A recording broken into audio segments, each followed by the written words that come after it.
Now, over I would say, the last 3 decades or so, since the fateful year of 1989, I would say that it's become customary, even obligatory, to speak of the art world as global, to speak of a global art world. So I would like to spend a little bit of time on unpicking what that exactly means, or rather what it meant, because I think that this is now a historical formation. One would say in many ways that the art world has become increasingly international, both in terms of representation and circulation. Contemporary art, of course, is produced and seen everywhere, not just in the centers of power and centers of attention, such as London, but really everywhere, or what's the phrase, everywhere or nowhere at all. And it should be made up, principally, ideally, of contributions from all over the globe, in a way that a Eurocentric view of art and art history, as it was produced in the West, or in the former West, as I like to call it, in the 20th century, would now not only be problematic, but even embarrassing. And it certainly would be a point of consternation and critique, as we also know from ideas such as decolonized Goldsmiths. But of course, this was not always the case.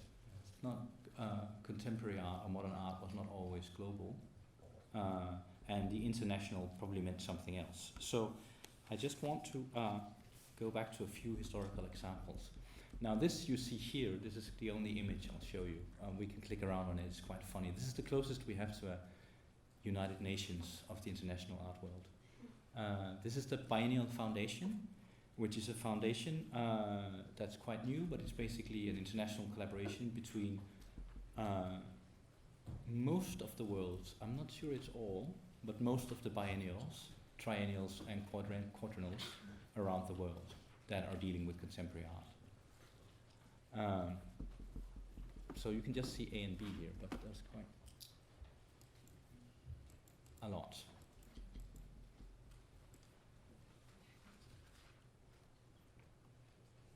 And there's an interesting map that you can enlarge and you can look at. You can see where they're placed. As you'll see, they're located more in certain regions than others. But I want to just start out with an anecdote due to some research I was doing recently. One of the key moments in the history of curating, this is the curating lectures, so the curating students will know this and find this boring, maybe the rest of you as well, is supposedly the exhibition of Documenta 5 in 1972. Now, documentary is not part of the Biennial Foundation, by the way. They're somehow beyond that, which was, of course, seen as, or is historicized in 2 ways. One as the internationalization and victory of conceptual art over modern art. So in many ways it's seen as a starting point for contemporary art. It's also known as the moment when the curator became as important, if not more important, than the artist, with the directorship of Harald Seemann in 1972. Now this is not the history I want to unpick, but rather just take a marginal, in all understandings of that term, marginal occurrence during the preparation of this documenta. So one of the artists that was in the documenta and who was based in London at the time, the British artist David Medela, originally from the Philippines, who was invited to participate in Documenta 5. He was extraordinarily, actually, at the time, he tended to travel not just to Asia and the Philippines, but also through Latin America, basically all over the world as part of his practice, and met with many artists. So this is before there was internet, of course, so met with artists everywhere and knew quite a lot of artists. So when he was invited, he writes to Seemann and recommends that Harald Seemann invites 3 artists from Brazil that he has met. One of them, or 2 of them he's actually met in London, Lydia Clark and Elio Ochichika. So, of course, now world famous artists in terms of performance, installation, and conceptual art. So he, and the third one, whose name escapes me, he recommends these three to Harald Seemann and says, you should invite these artists, they would fit with your concept, they're extremely interesting. They are now, of course, completely canonized. Harald Seemann writes a response, which you can find in the Documenta archive, where he thanks David Medella for the information, but says, thank you, but no thank you, because the Brazilians are not ready for a Documenta. So, interestingly, it's a temporal metaphor. He doesn't say that they're not qualified in terms of artistic merit, but temporally they're not. They're not ready. So it's a temporal historical marker, which is strangely reminiscent of a term that will come to plague the debates on modernization and the emergence of a singular world after 1989. Namely, the idea attributed to Jürgen Habermas of catch-up modernity.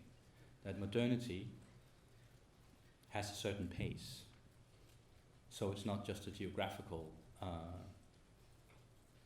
and, let's say, a geographical mode of production in terms of industry, democracy, and culture, but one that can be defined according to its pace, according to different histories throughout the globe that would allow some to be on the forefront of modernization, some to be fully modern, and as we know, some to be postmodern as well, and some to be not yet modern, but becoming modern, perhaps.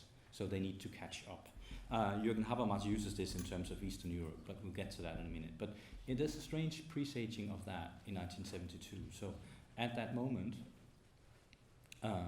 art could have become global, but it did not. It was not possible to think of it in temporal aspects from the most dominant curator of the time, Harald Seemann. So they would have to wait for their time, which of course was to come, as I've said, in the last 3 decades, particularly the 1990s, and I would argue that this is the occurrence of the outcome of the events of 1989, which leads, of course, to the demise of the bipolar world and the conflict between the two modernities. That was Western capitalism and the Russian plus their allies style communism. So with the end of the two modernities, we no longer have, it's interesting it was called the bipolar world because in reality it was a tripartition of the world. The first, the second and the third. Again, this could also be understood in temporal terms.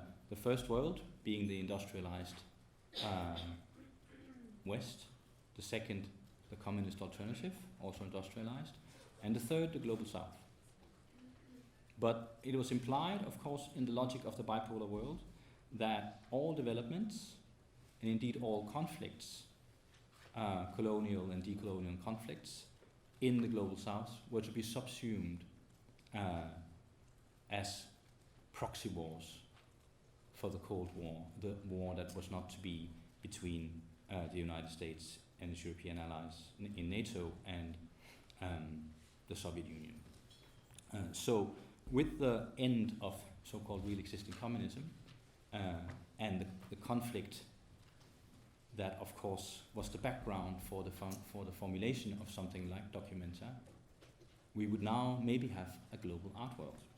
Again, I will point you to a few anecdotes. One is, of course, the year 1989 itself. At that time, 2 exhibitions took place that both tried to, should we say undo, I'm not sure, but maybe expand on the notion of modernity and contemporary art as it has been conceived of in the West. One of them took place in Paris, and the other one here in London. It's interesting that they happen exactly at that fateful year, 1989, when the logic when a specific logic of contemporary art ceased to exist. And my argument today will be that we are now witnessing a similar change of logics, which is the logic of the Cold War and the logic of modern art being either the perfect outcome of liberal democracy and its individualism, or the perfect outcome of the collective subject of communism. Those were, in a way, the two modernities. If anybody has time, they should read a brilliant book by Susan Buck-Morse called Dream World and Catastrophe, that goes through the aesthetics in industry and in cultural production of the United States and of the Soviet Union during the 20th century, and shows how they are each other's mirror. So the two exhibitions, of course, are one of them very, very famous. I will again not go into detail about them too much. One is, of course, the much maligned by now Magiciens de la Terre, which took place at the Pompidou Center in Paris in 1989. What's interesting about it for the kind of structural transformations in how the art world became global is that the curator, Jean-Hubert Martin, wanted to create a show where he combined artists from the global south and from Asia with artists from Europe and the United States, but he was unsure whether they would be on the same playing field. He was basically unsure of whether the time had come for the Brazilians, so to say. Were the Brazilians now ready for Pompidou? And he came up with the conclusion that yes, they are, and no, they're not. And that was in the title itself. So instead of ordering all these artists, Western and non-Western,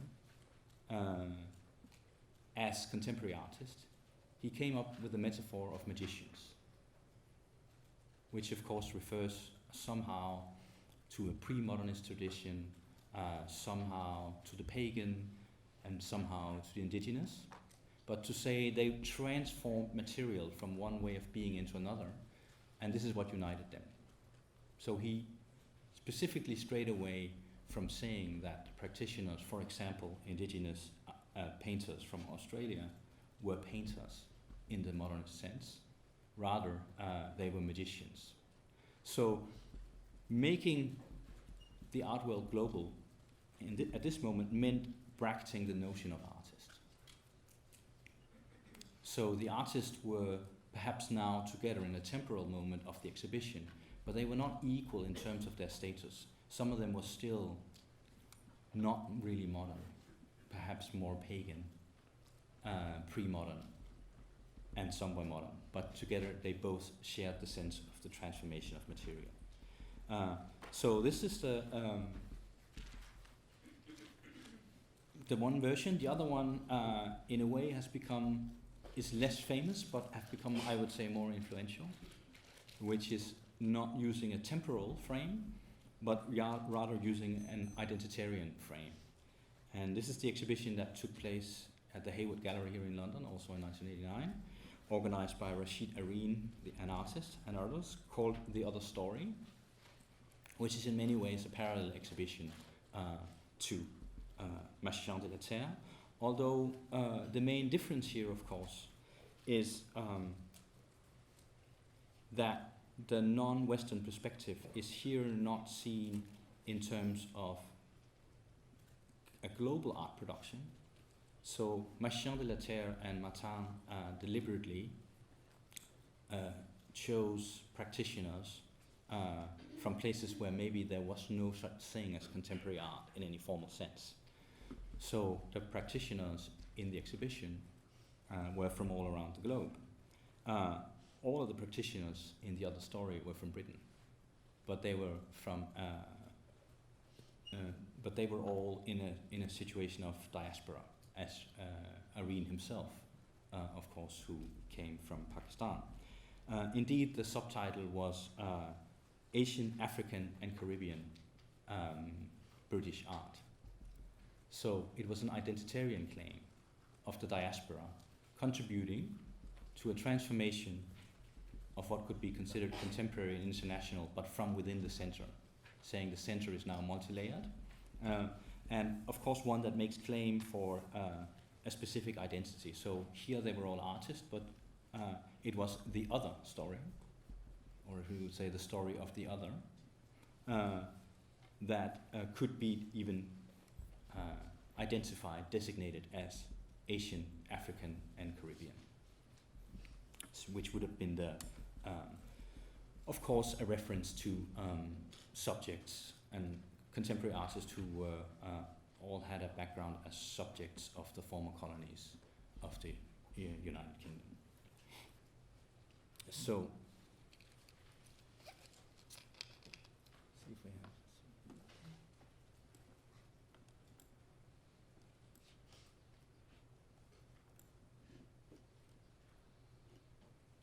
See, we have the Venice Biennial here, which is also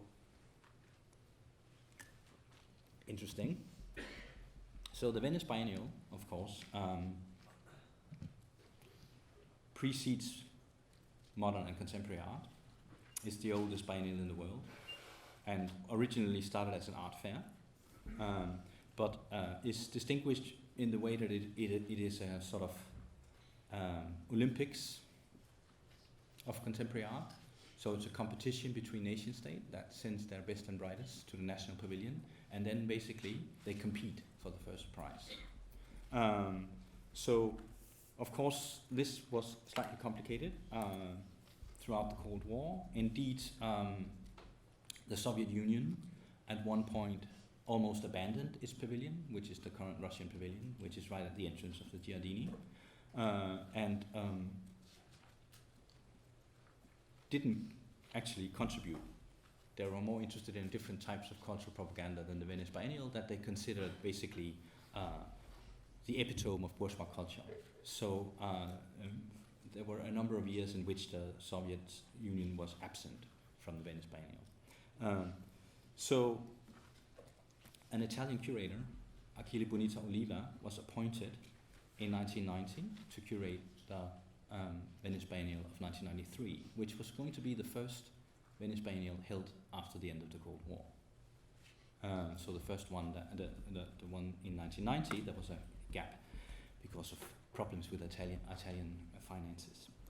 Not so surprising, perhaps. So the first thing that Oliva does is to invite all the national commissioners to a meeting in Venice to discuss the abolishment of the national pavilions. And his argument is that the national pavilions belong to the era of competition and the Cold War, and we are now entering a phase of one global art world, one global world, and therefore we should abandon the national pavilions and instead collaborate across borders. And his arguments are not just idealistic and political, they're also quite pragmatic, because he also mentions to them that they have a lot of applicants who are, as he says, knocking on the door to get in. And he lists all the nations, and they're pretty much all of them from the global south. Places like a lot of Latin American countries, a few from the Middle East, and a few from Africa, South Africa and Zimbabwe, are all applying to have a pavilion in the Giardini and to be part of the Venice Biennial. And so, as he says to the commissioners, we don't have room, but you know, the global south is knocking on the door and they want to be part of this, so we should all open up our pavilions and collaborate. Now, I don't need to conclude this anecdote because you all know what happened, which is nothing, except that, of course, there are now pavilions all over the city because there are not enough space in Giardini. But we have, luckily, full transcripts of those meetings. They're quite interesting. So there are quite a few commissioners, to their credit, that supports his idea. But the vast majority refuses. And those who are particularly opposed are the former communist countries in Eastern Europe. Because they all say now we are finally free from the constraints of state art and communism, and we can show the greatness of our culture on the same stage as you, and you should not deprive us of this opportunity. Right? So this is the argument at that time. So, of course,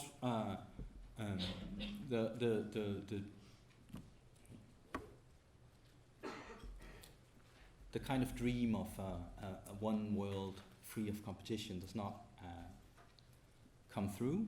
Instead, of course, what happens is, interestingly, that the most successful part of that particular Venice Biennial is the adjacent exhibition called the Aperto, which means open. And the Aperto was an exhibition that didn't happen in every edition of the Venice Biennial, but happened in most of them, which was for artists under 30. So this particular Aperto was wildly successful. Basically, if you look at the list of artists in it, you will see all the YBAs and most of the artists associated with relational aesthetics, basically all the young artists that became art stars in the new international art market of the 1990s were in the Aperto, which they then decided, actually, that should be closed, we don't need it anymore. So instead, the Venice Biennial changes so that the artists, which could be you, the young artists, become the center of attention. And what happens is not the end of national representation, but it is the beginning of the art market becoming very dominant in the understanding of what is hip and what is not in the Venice Biennial. So it was actually, I would say, a watershed in two ways. One, of course, because of the lost opportunity. Secondly, because it became a place that was very closely aligned with internationalism, but in a specific way, what I would call a kind of internationalist nationalism. So you send not the artist who deserves to go to Venice because of long service in their nation states, but you send the best and brightest who gives you the best chance of winning the first prize. So the ways in which these different commissioners conceived of the Venice Biennial would change drastically at the time.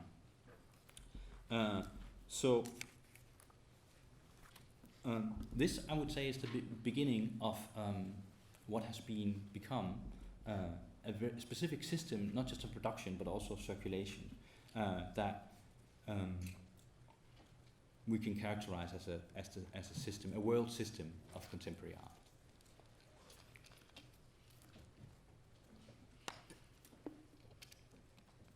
Of course, what I think remains less discussed is how contemporary art as a system of production and circulation not only reflects certain aspects of globalization and possibly contributes to multiculturalism, possibly, but also how, as we can see with this anecdote about the marketization, is a driver of globalization itself, both in economic and cultural terms. So, as a form of cultural production, contemporary art contributes to what's been now called the experience economy of global cities, both in terms of its curation in mega museums and biennials, which would be obvious, and in the role that arts more generally have in the creation of specific or special economic zones around the world. And of course also how it contributes to gentrification, which I think we don't need to spend too much time on. I think we spent quite a lot of time on this before. But as global, contemporary art is part of an international system of exchange. Right? It's a circulation of discourses, subjects, and goods. Again, the success and constant growth of the biennial system, as we can see on this wonderful webpage,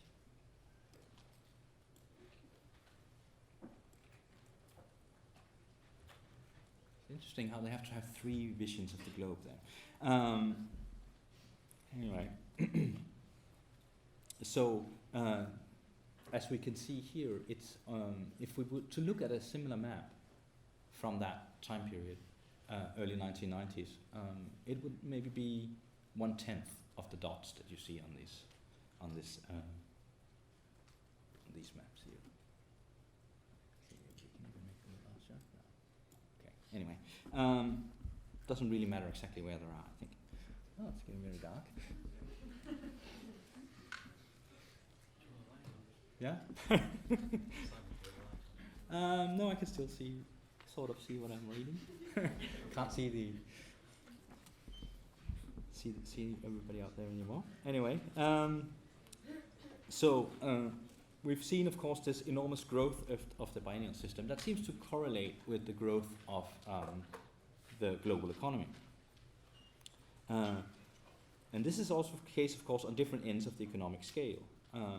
On the one hand, residency programs, art fairs have spread globally as the same way as biennials, and of course the proliferation of art and its discourse electronically and digitally.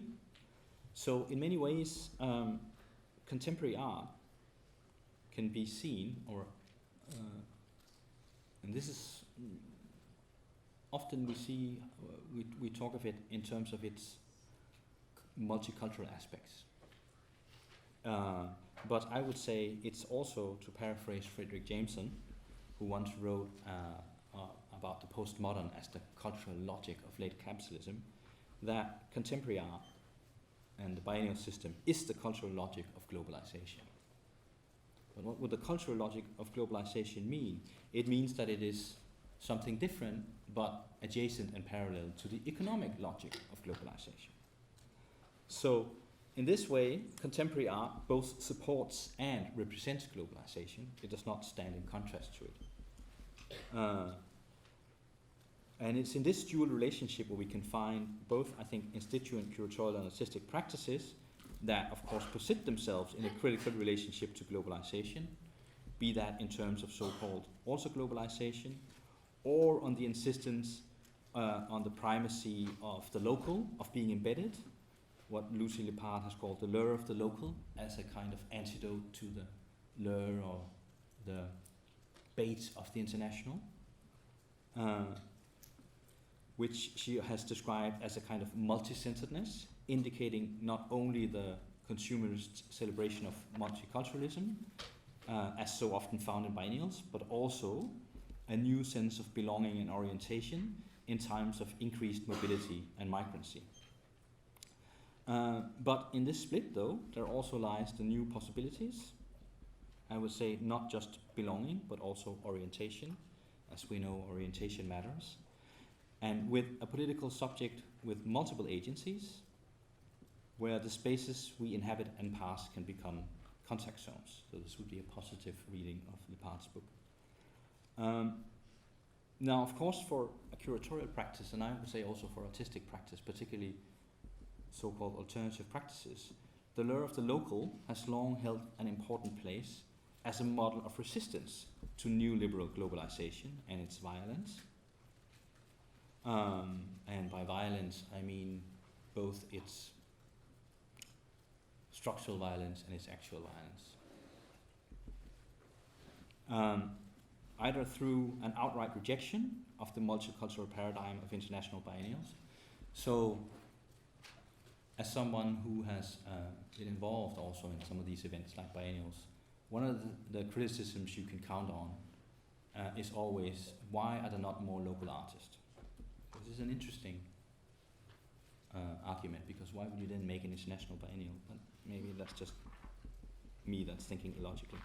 On the one hand, you have this outright rejection of this multicultural paradigm of the art fair and the international biennial, or in the establishment of alternative networks proclaiming auto globalization, right? Another globalization is possible, one not driven by capital and greed. And this is, of course,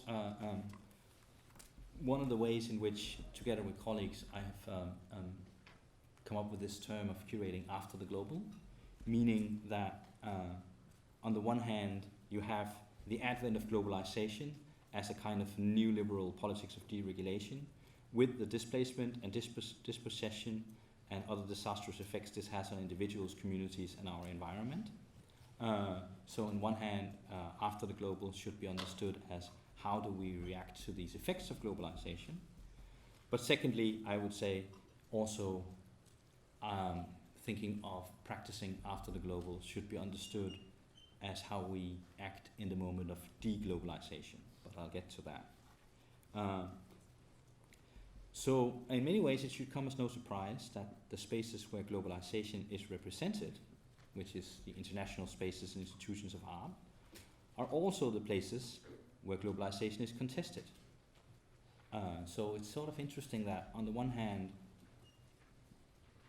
the biennials celebrate internationalism and multiculturalism, but often in the language that they use,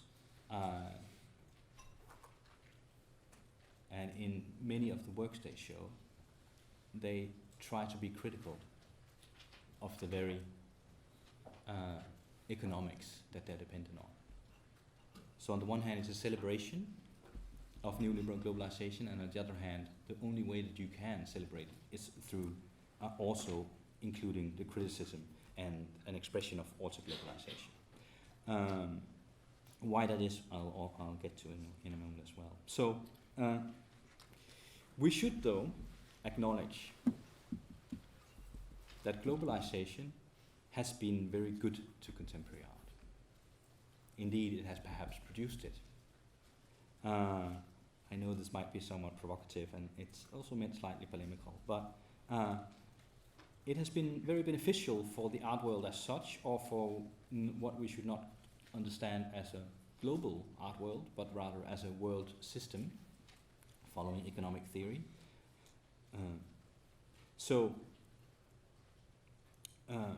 As the cultural logic of globalization, it is also globalization's political success and hegemony that has allowed the art world to expand both geographically and in terms of its audiences and publics. So contemporary art, and as we can partly see on this map, we can see, of course, the geographical expand.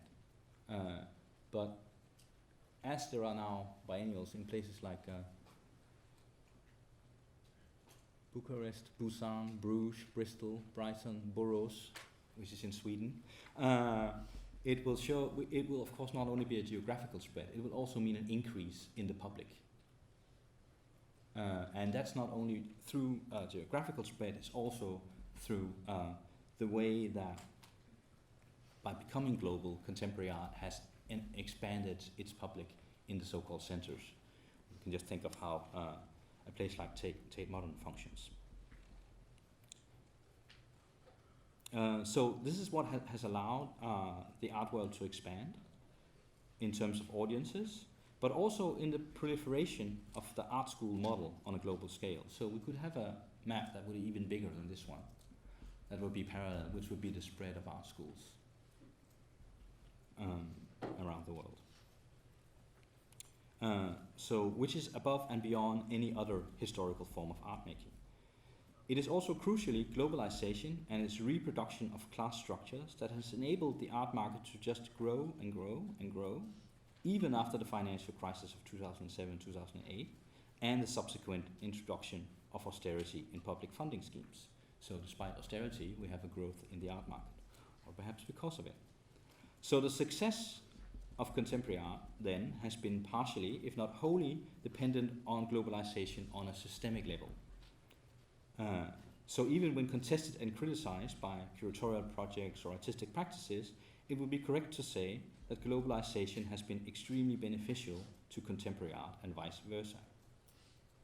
Globalization, even in its most forceful, violent forms, is not the enemy of contemporary art, it's its friend. Globalization and contemporary art are not strange bedfellows, they are perfect lovers. So, to this I should say, that's how it used to be. which would lead me to the second definition of curating after the global, and how we can see ourselves now as an art community. If we are not partly driving the economy of globalization and partly being critical of it. I think one tends to be critical of the places where one works, so it's fine. Which has to do with the current politics of de-globalization and the possible effects this will have on the art world and its circulation of discourses, of subjects and objects. So, of course, with globalization, the main goal was always the free movement of goods, not the free movement of people. But it's very difficult to move goods without displacing and moving people along with them. But now, all across the globe, we are of course witnessing a reaction to globalism in the form of rejection, xenophobia, and anti-internationalism. In the form of the success, and this is a global success, of the populist right. Populist is not really the right term for it, I think, but we could also call it neo-fascism. But we could also call it new masculinity, because they're all basically sort of strong alpha males. So it's a very historical figure of leadership, actually, that seems to be driving this, whether it's Bolsonaro in Brazil, and of course Trump. I don't know if Boris qualifies, I'm not sure, but he would like to, anyway. So what these leaders and their followers share, among other things, are of course a disdain for the very liberal and humanist values that global contemporary art from 1989 onwards stood for, its permissiveness. And instead, they have posited what one of them, interestingly, Viktor Orban from Hungary, has called illiberal democracy. It's a very interesting term, but which might be one we all have to get used to. So it's not liberal democracy, but illiberal democracy. And of course, I don't know how familiar people are with this, but one of the things, of course, that the government of Orban has done is actually to seize control, not just of the courts and the legal system and parliament, but also the cultural sector, so also the so-called soft power.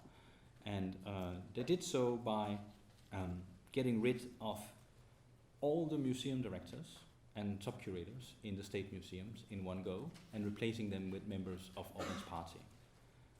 This is very interesting because a lot of them were not people who aligned themselves in any way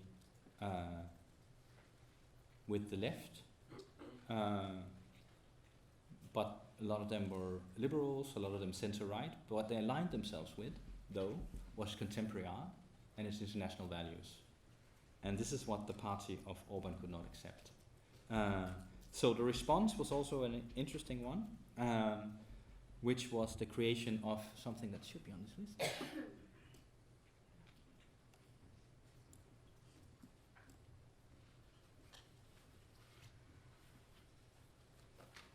Let's see, yes. It's very strange because there's something here called the Off Biennial in Cairo. It's I do believe it's in Budapest, so but maybe there are two of them. Anyway, in Hungary they created a biennial called the Off Biennial, which was directed by some of the ousted museum directors and curators, and refusing state funding, which they wouldn't get anyway, but working only with alternative spaces and commercial galleries as a protest to the hostile takeover of the state institutions. So can the states make hostile takeovers of state institutions? Well, they can certainly get rid of the modernist and social democratic ideas of arm's length principle and autonomy of institutions, which is what they did. Unfortunately, I would say not too much came out of this biennial. It was an interesting alliance that you would have alternative spaces and commercial galleries collaborating, but their main focus is to show the potentials of art, they say, whatever that is. So they don't want to protest the government because they think that protest is futile.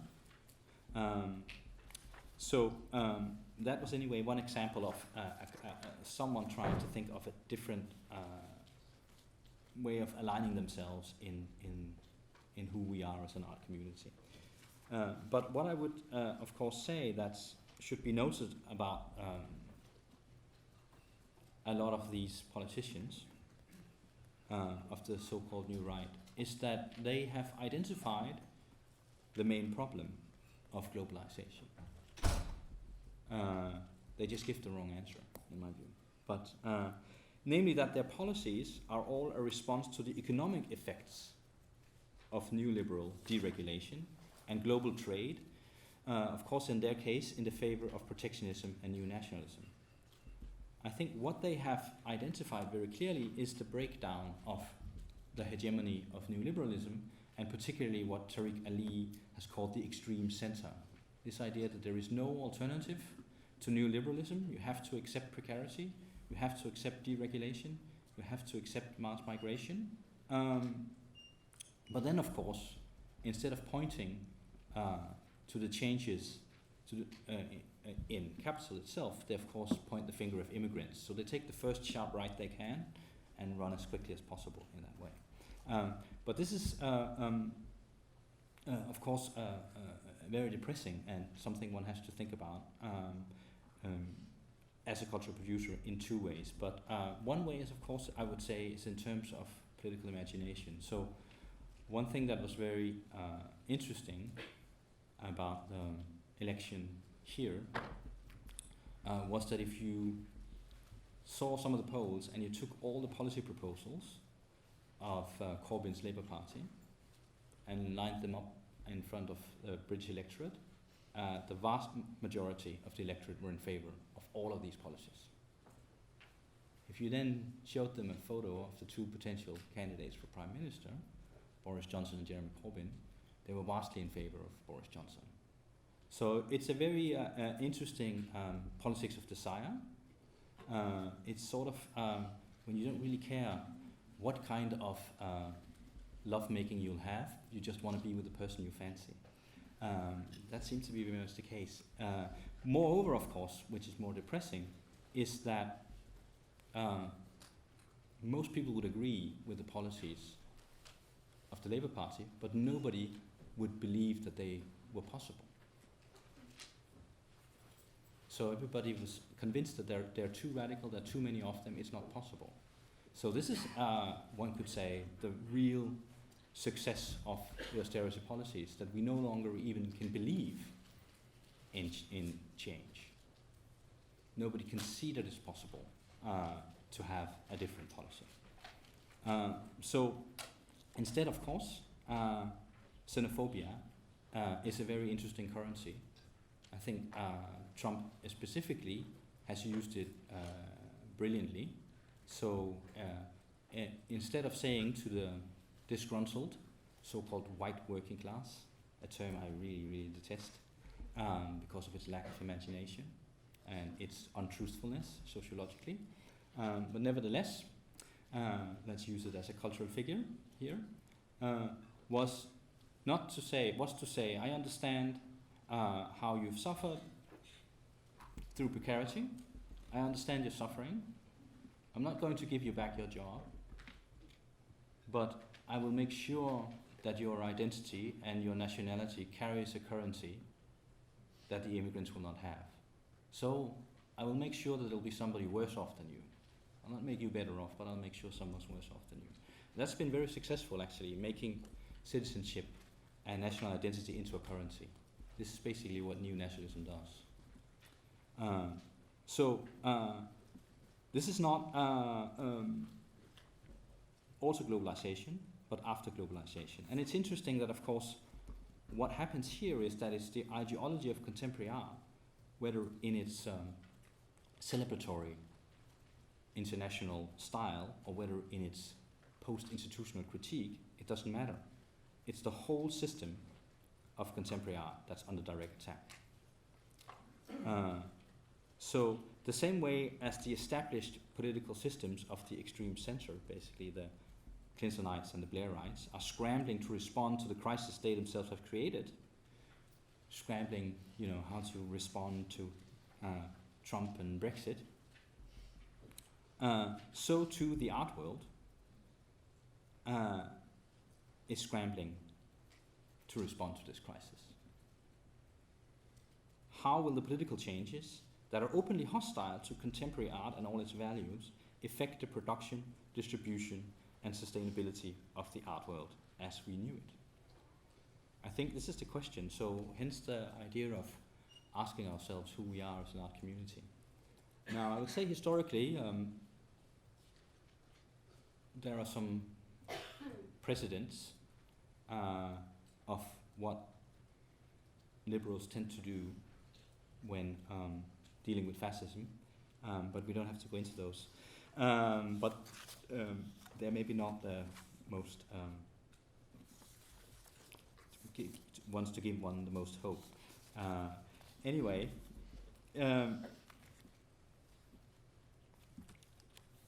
at that time, in the 1930s, and the advent of historical fascism, the Italian communist and political theorist Antonio Gramsci was put in jail by the fascists, and he wrote in his prison diaries very interestingly about what he called the interregnum, and this is something that those of you who had time to look at the link I sent you will know something about, which is basically a historical time period where one regime, one hegemony is falling and another one is about to be constructed. So, and this is the actual quote, it's now been transformed by people like Vijay Prashad and Slavoj Žižek, although I think in interesting ways. I don't think we need to stick to the original Italian quote, but translated, what Gramsci wrote was, the crisis consists precisely in the fact that the old is dying and the new cannot be born. In this interregnum, a great variety of morbid symptoms appear. Now, it's a very, very interesting analysis. Of course, what he was writing about was the breakdown of the Risorgimento, so the traditional political structure of Italy that was breaking down due to basically modernity and the outcome of the First World War. And the strange time period that leads into the success of fascism. So he sees fascism not as the end of the interregnum, not as a possible way of governing, but rather as morbid symptoms of destruction that are in the period of the interregnum. Interregnum is, of course, a Latin phrase which means the period between two rulers. But what's interesting in Gramsci's writings is that it's not just, the interregnum is just not that the old is dying, and in this case I would say it's neoliberal globalization, and the new is not yet there, because we don't know what the new is.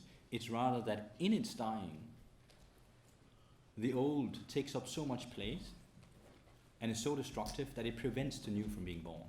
This is what characterizes the interregnum. So the interregnum is not just a period between two social orders.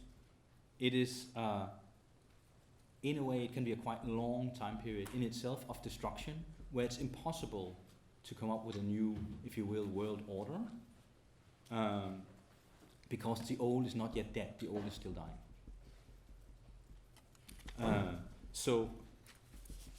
This is, has been taken up in this text that I sent you, which is actually from 2012, but I think still very pertinent for our time, which was written by the Polish sociologist Zygmunt Bauman, sadly passed away a few years ago. But he exactly picks up Gramsci's ideas that the existing order of neoliberal globalization, basically, is dying, but there's not yet a new order in place. And in Bauman's diagnosis, This has to do with disappearance of what he calls the triune principle of territory, state, and nation as the key to the planetary distribution of sovereignty. Globalization, as it were, has unmoored this fixing of the sovereign, and thus both forms of consolidation and critique, basically the two forms that I also mentioned were driving the biennial system, consolidation and critique, always have to have the two. For Bauman, the outcome of this interregnum will have to do with three crucial crises that needs to be addressed by anything that can establish itself as the new, which he describes as first, institutional disparity, secondly, the future of the migrants, and third, the indurability of the planet. Right, so what lies behind those three terms? Institutional disparity is, of course, maybe the most complicated one, perhaps also the one that we can most closely understand in the terms of the art world as a system.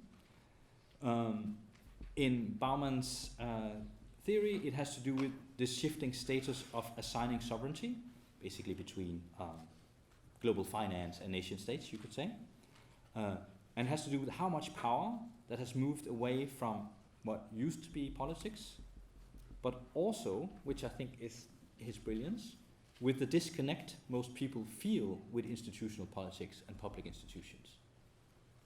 Right? I think most of us already know that public institutions and politics are failed, that we are walking among ruins. So it's not only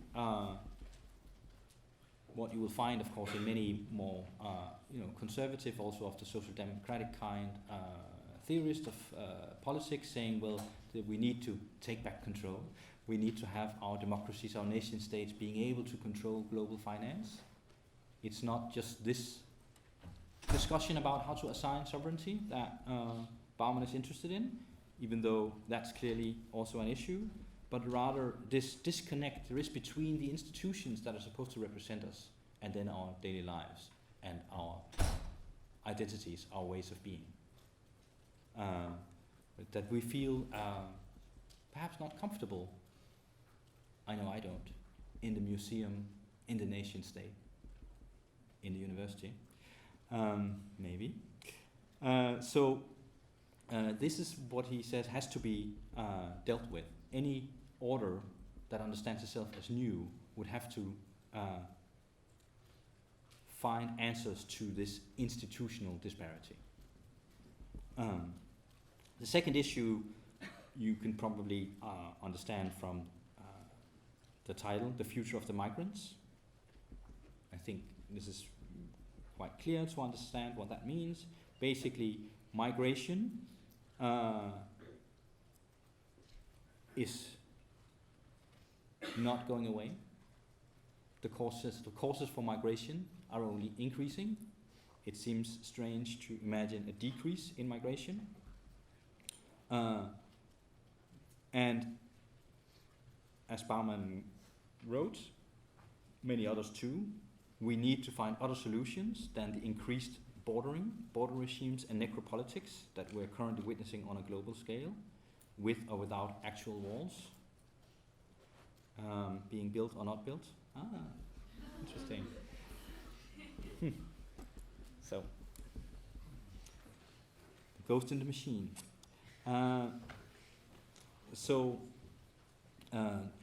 Can we imagine other solutions to this than violence? Of course, as we know, since he wrote this in 2012, we've only had more violence, we've had more migration, more violence, more border regimes, more policing. So quite depressing and bleak picture in that regards. Finally, of course, endurability of the planet.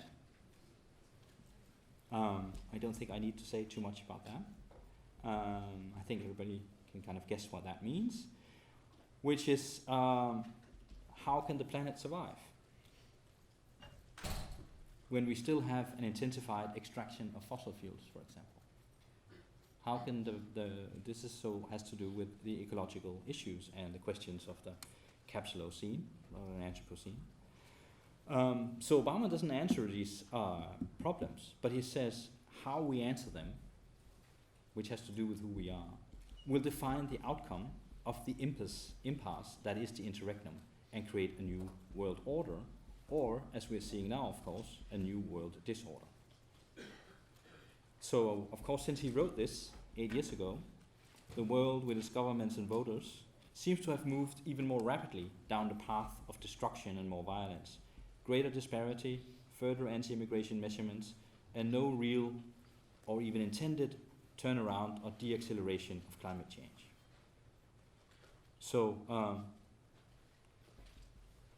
when we think of who we are as an art community, we have to think of how we see the outcomes and the impasse that is the interregnum. Now, another theorist known for his decolonial theories, I will not spend too much time on this, Walter Mignolo, of course, has written about what he calls roadmaps to the present. He, of course, advocates what he calls his answer to the interregnum. He doesn't use the term interregnum, but he has these 5 trajectories for the possible future of the world. He calls them options. He, of course, argues for the decolonial option. This is what he says is in contrast to the 4 trajectories.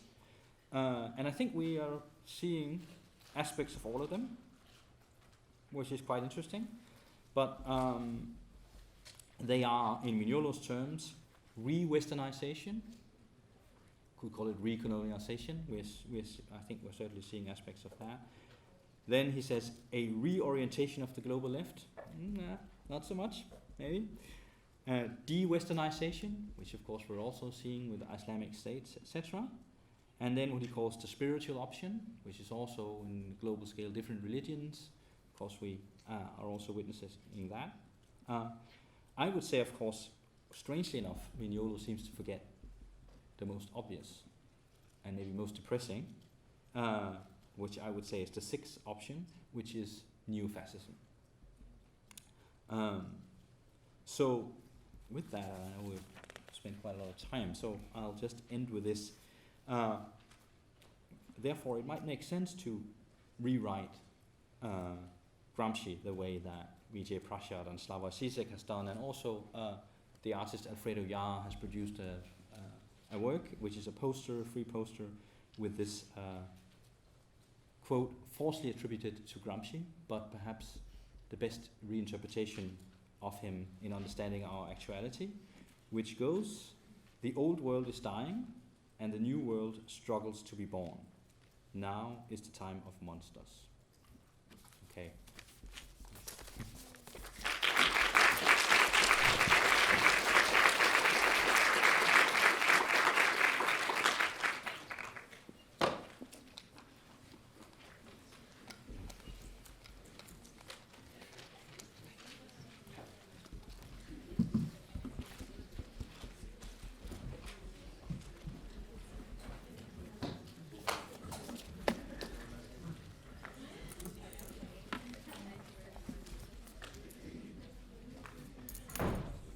So I realize we're running very late, but hopefully there will be time for a few questions.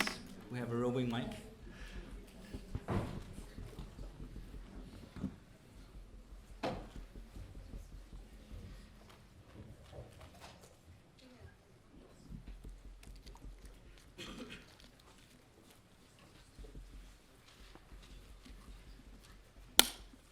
The microphone's all right?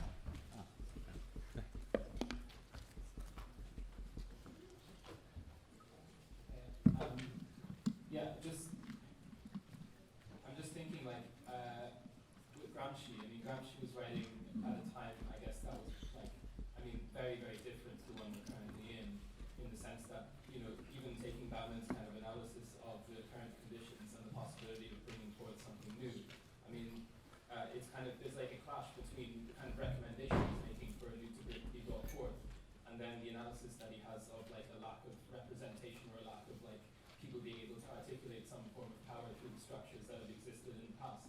So I'm kind of left wondering, like, you've put forth this kind of, like, you've laid down the gauntlet in terms of saying that art needs to, or culture needs to kind of bring forth something new, but there's no like analysis of how that could possibly be the case, given that the conditions we're currently in are very different from the ones under which Gramsci was writing.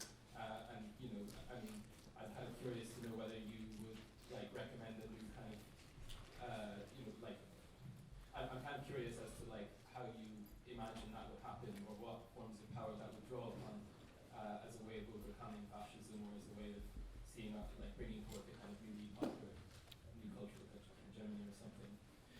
Yeah, well, I think if so, it's not really about whether Gramsci is right, of course. It's about whether I'm right or wrong, I would say, because in this case, so if I'm incorrect in assuming that the changes in global politics towards de-globalization, new nationalism, and protectionism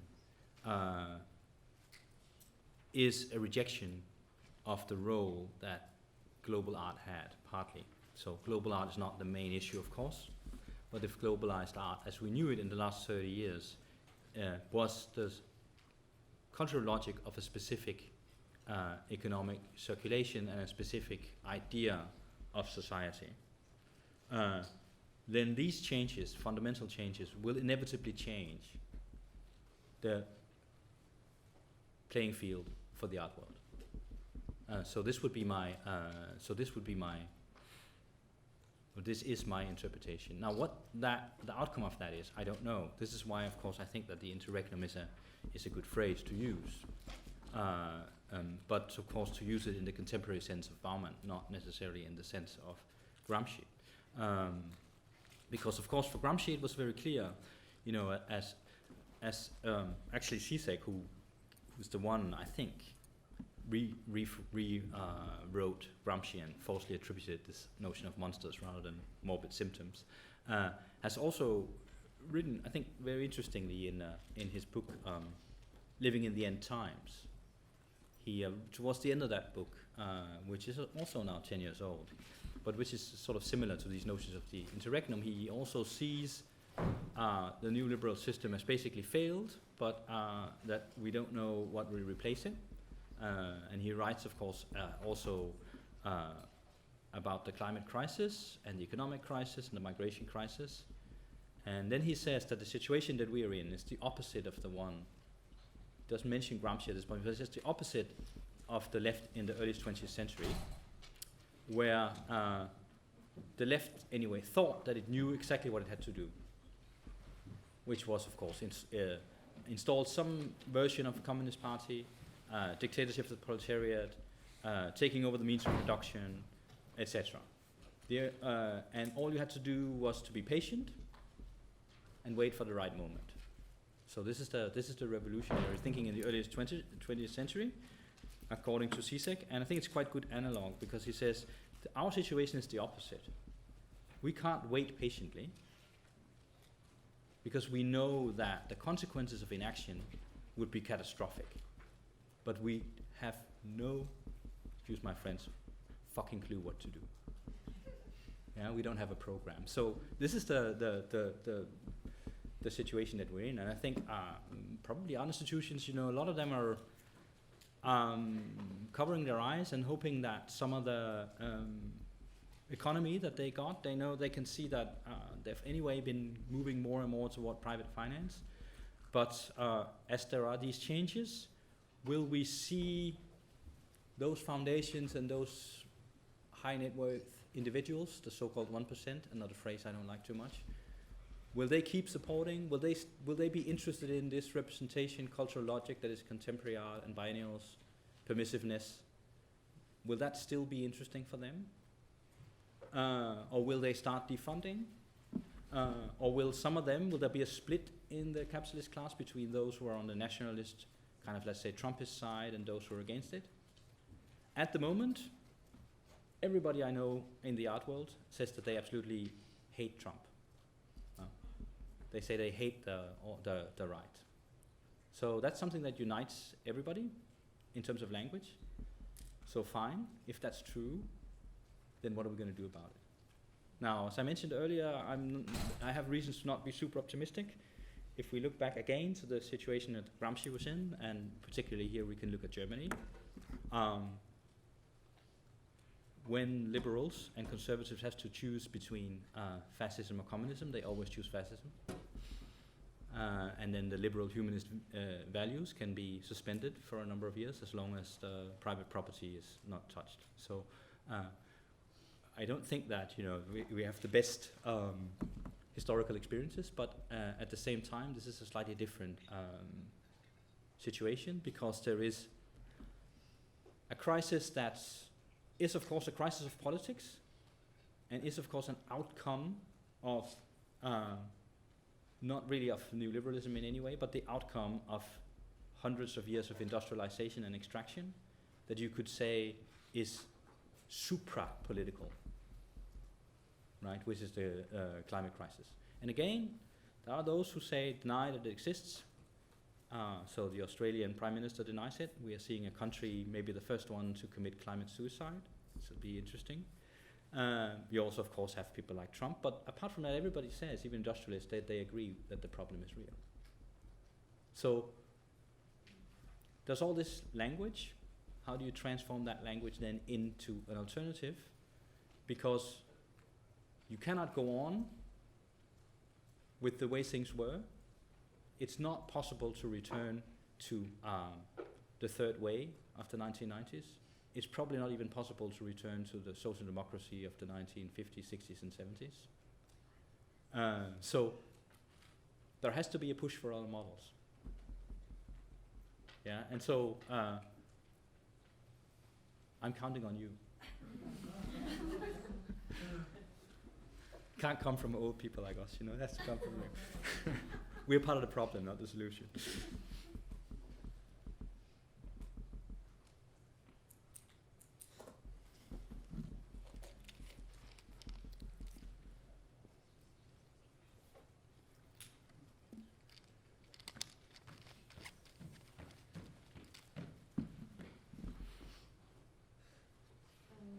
I don't remember what exactly is the list of three: institutional disparity, the planet dying, and Migration. Yeah, migration. If we're talking about art, we're trying to stay close to at least discussing all of these from the perspective of or in relation to art. And occasionally we complain about the fact that we can make art about the environmental crisis, climate crisis, but the art cannot save the environment. So I'm thinking, what's the historical relationship, at least in relation to what you've discussed so far, of art to institutions, and is there a closer way in terms of the institutional disparity that's a more tangible way we could talk about this in terms of art's capacity to do something? Well, I think that's where we are anyway, located, right, in institutions. Most people are. So that's certainly one place where we can act and where we can start making claims. There are lots of claims made on the climate anyway, Extinction Rebellion, etc., which is great. So I think that doesn't depend on whether one is a cultural producer or not, really. So that's something one can participate in various ways. But the art world is a system that has made a lot of claims for its permissiveness and its internationalism. And it needs to be taken to task for that, would be my view. So of course this is more, for sure. This is also the curating lectures. This is more, of course, an issue for curating, specifically as a profession, than for art making. Right? So artists can perform institutional critique or critique in other ways that it's more difficult for curators to do. But what curators can do is to try and figure out how to deal with institutional disparity.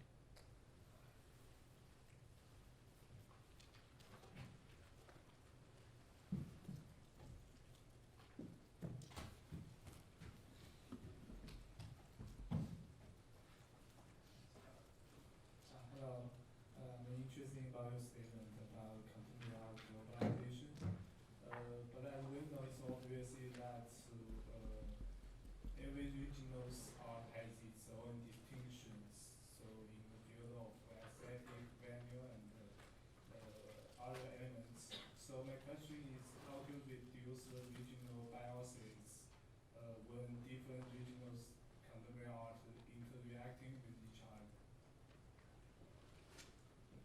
Well, I think that they interact with each other. They circulate in a specific way. So it's not everything that's regional that can circulate as contemporary art. Right. So of course there are always things that are excluded from it, and these have to do with certain practices and often with gendered practices. So, for example, the exclusion of craft from modern art. Maybe it's somehow used as a critical strategy. Maybe not in the contemporary. It's interesting to think about that this particular art school used to have a very strong craft department that was kicked out and instead produced the YBAs. So there are, again, this has to do with institutional choices and disparities. Got ceramics. Hmm? Got ceramics now. Yeah, I've got ceramics. That's true. It's coming back. So when it's so there are certain criteria, which is what I call the kind of international nationalism. So in order for something to circulate, it has to have certain traits that are readable. But one of those traits is local flavor. That's extremely important, particularly if you're from the margins. So there's nothing local about the centers apparently, but everywhere else has to have a local flavor that it adds to the discussion in terms of your identity or the colors you use. But there is of course an international language of art that makes it contemporary, which is something in reality quite different from multiculturalism, of course, but it's what trades as multiculturalism. I don't know if that's the answer, if that answers your question.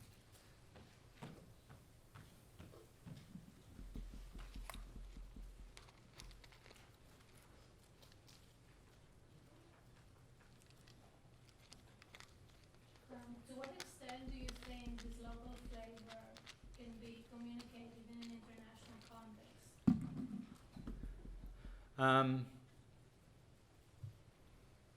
Well, this is a very tricky question because if it's there to indicate that we're international, then it doesn't really matter. Then all that matters is that it's recognizable, right? So, but if you're thinking in terms of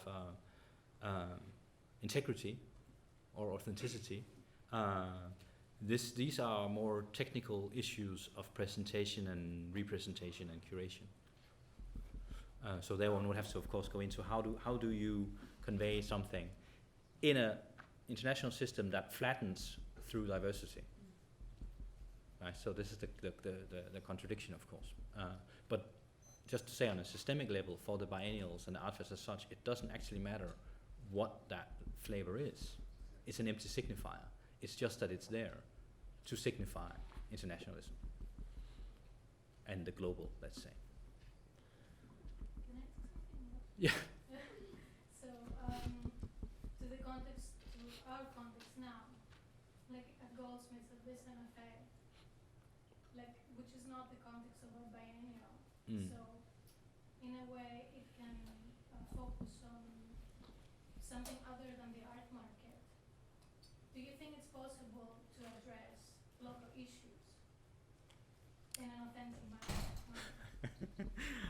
I don't think it's possible to do anything in an authentic manner, but I'm too postmodernist probably. Again, generational.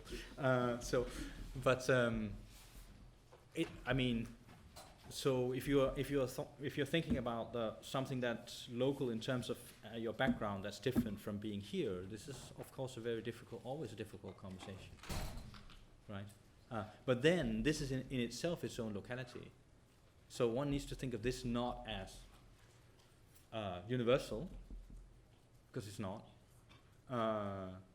or neutral, because it's not, but it is something that can be localized, which is different, slightly less radical than decolonized, but that's certainly something I think one can do. is to see it as localized practices that any art school has, by the way.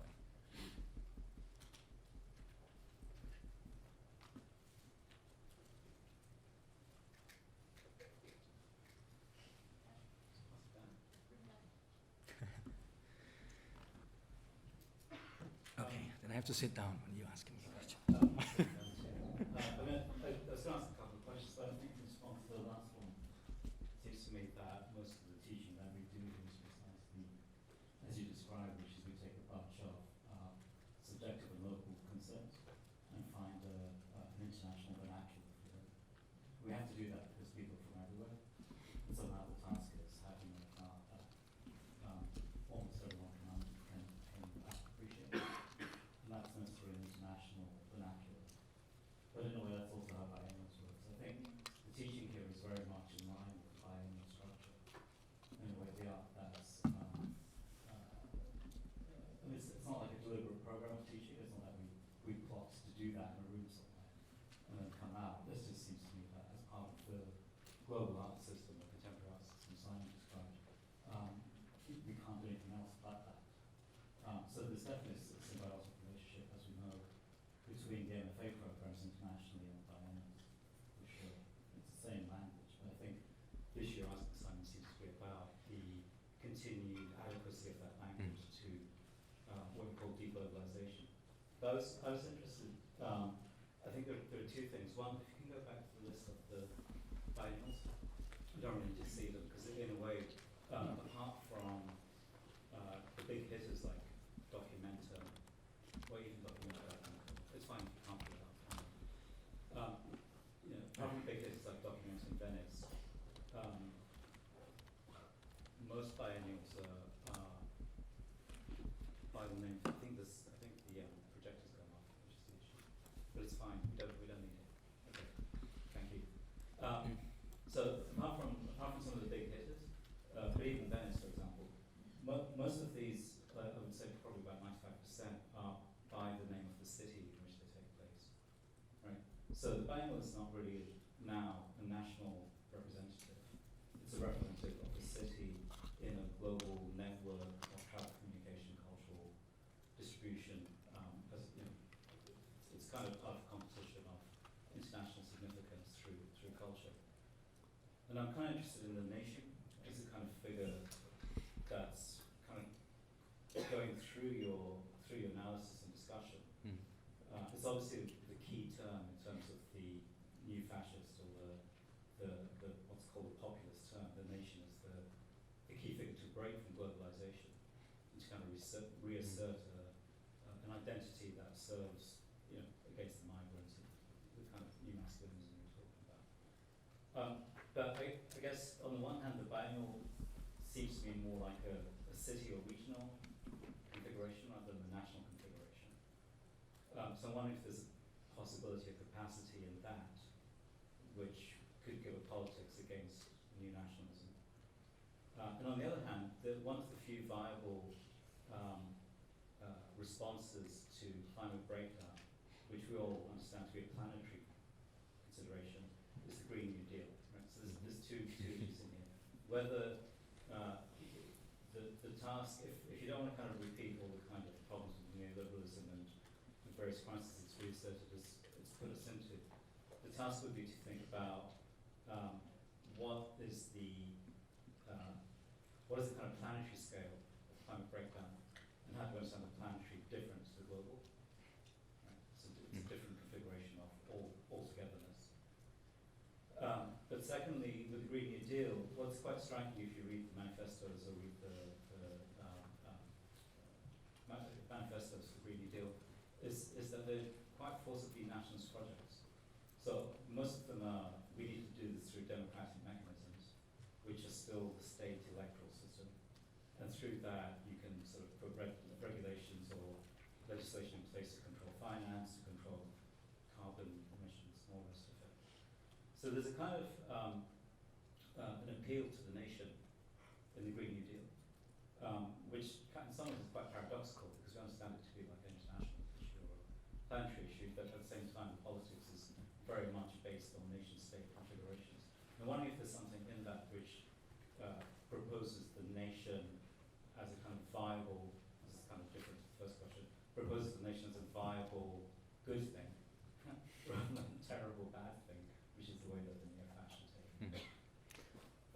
Okay, so I mean, the difference between the regional and national is a bit complicated, because of course a lot of the biennials are also nationally controlled and nationally funded, so they tend to be a combination of city funding, national funding, and international funding. So they're sort of mixed between the two, I would say. And then of course their governance politically is so that for a lot of them their financing is increasingly international, but their governance is increasingly national. So this is again another of those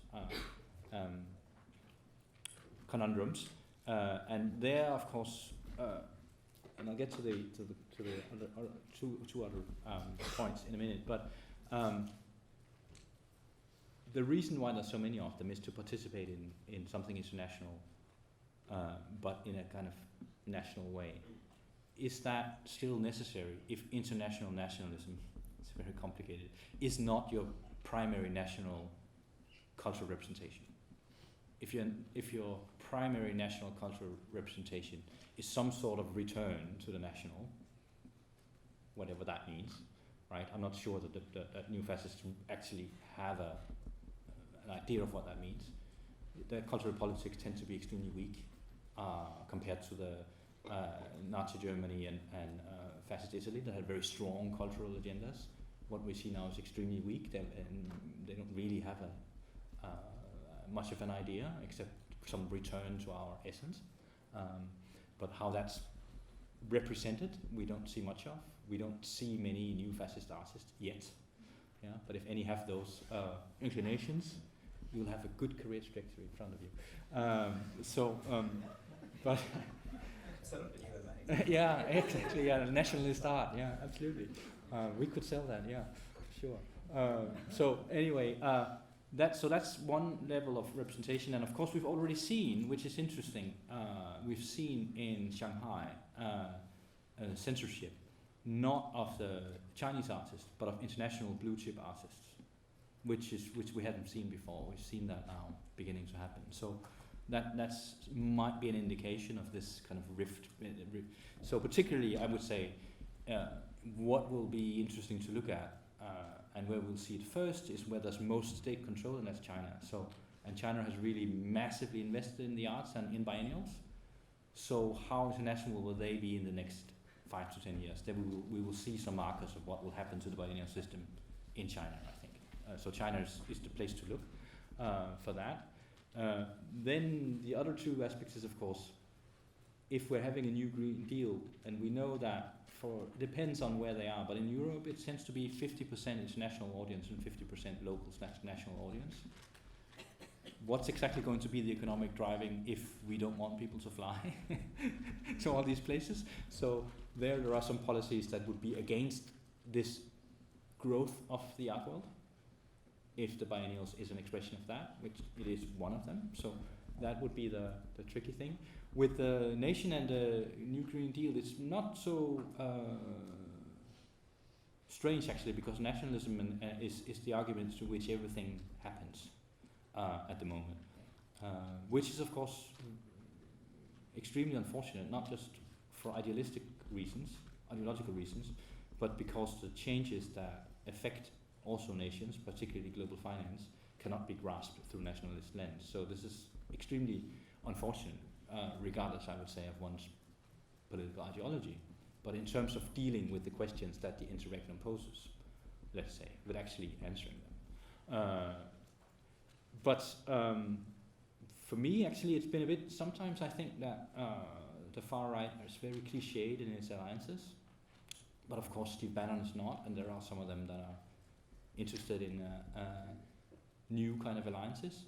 And they are so anti-immigration, it seems very strange to me that a lot of them at the same time reject climate change. Because of course you could make an argument, the only way to save the nation state is a new Green Deal.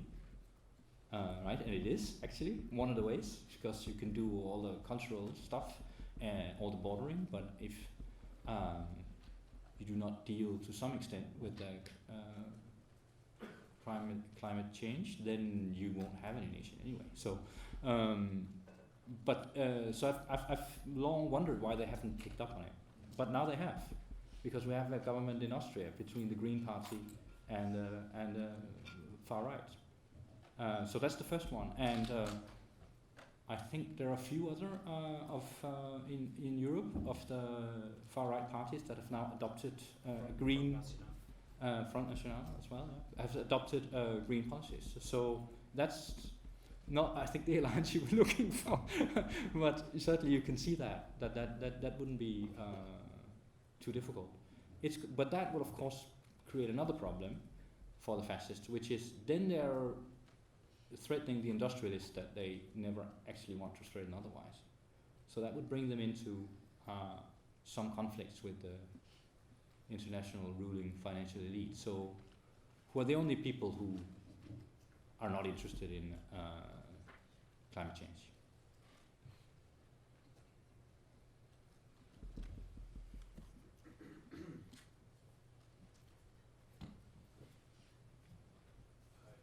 Thanks for that. I have two simple questions. Like, these biennales are also part of nation building. Oh, sorry. These biennales are also part of nation building as their outset to get funding, and they're also, they're about a city or something like that. But they're also showing off national identity. Do you have any proposition for breaking that, or changing that nation building through these institutions like? So I mean, I think in a way they have it's a question of strategies and tactics, but in a way they have a potential, or had anyway a potential, that museums, mostly natural, let's say national history museums, art museums, etc., were of course principally the driving producer of nationalist subjectivity, I would say, more than biennials. So the biennials had a potential of opening that up. Of course, you could now say, if we think in terms of decolonizing collections, maybe there's more interesting work to be done in museums, actually. So it's a little bit a question of tactics and strategies, I would say. But at the same time, I would say that these museums, and also when you work in them, and it's kind of the same with universities, really, you understand how crappy they are. Everything is falling apart. Right? So they might look grand on the outside, but actually they are ruins. They are ruins. So it's not so only that certain people from various class backgrounds, ethnic backgrounds, etc., do not recognize themselves in these stories. It's also that they are already dead. They don't represent anymore. They represent some sort of 19th century ideal. And perhaps we should start think of biennials in the same way, as ruins. Because there's nothing wrong with ruins. There was a beautiful article in Libération from Paul Preciado about Notre Dame, where he writes that we should not rebuild it. This is an idiotic idea. Let's give us a room to mourn. Let us enjoy the ruin, instead of this stupid idea of trying to rebuild it. You could say that rebuilding Notre Dame is actually the ultimate new nationalist fascist project, trying to rebuild an age-old Catholic church that only existed as a symbol. So let the symbol be a ruin.